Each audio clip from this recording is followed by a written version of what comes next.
ma ti rendi conto quello che è successo? Sì, sì.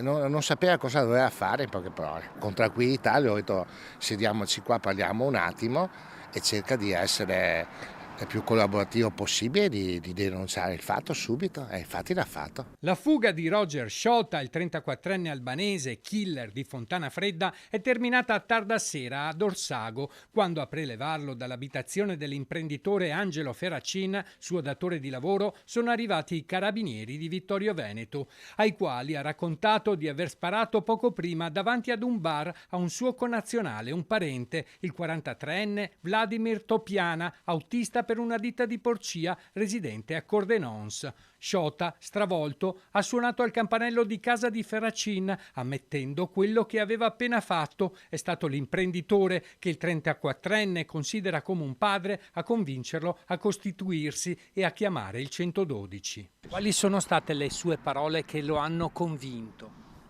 E niente, gli ho parlato come parlo sempre, come se fosse stato mio figlio, uguale, identico. Lui ha pianto. No, era molto era proprio triste, triste, non è che abbia pianto. Roger è stato arrestato insieme al padre Pren, di 67 anni, anche lui dipendente di Ferracin. Il delitto è il culmine di una lite furibonda di cui andranno chiarite le cause, con la vittima che ha strappato a morsi l'orecchio del papà del giovane.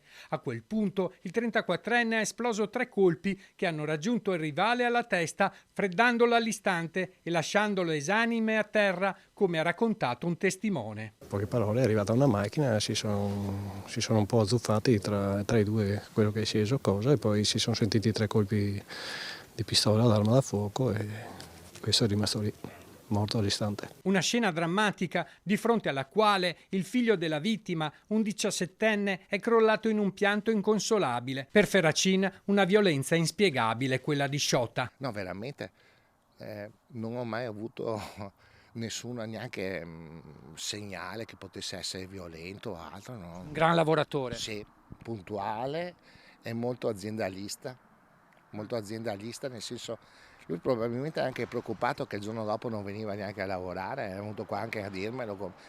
Quasi a chiederle scusa. Sì, è un tipo così. Gli aggressori, padre e figlio, lavorano entrambi per l'impresa di costruzione di Ferracin da 3 anni.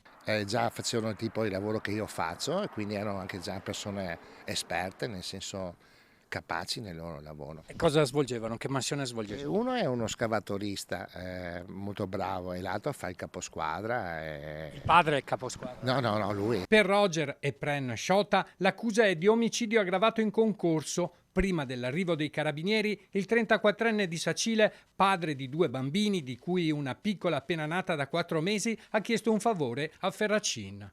Pensava alla sua famiglia. Pensava alla sua famiglia, sì, mi ha detto che andassi a trovarla e che ha 2 bambini piccoli, ho detto quando sarà l'ora andrò. Cosa le ha chiesto? E di stare vicino ai figli, gli ho detto faccio tutto quello che è possibile.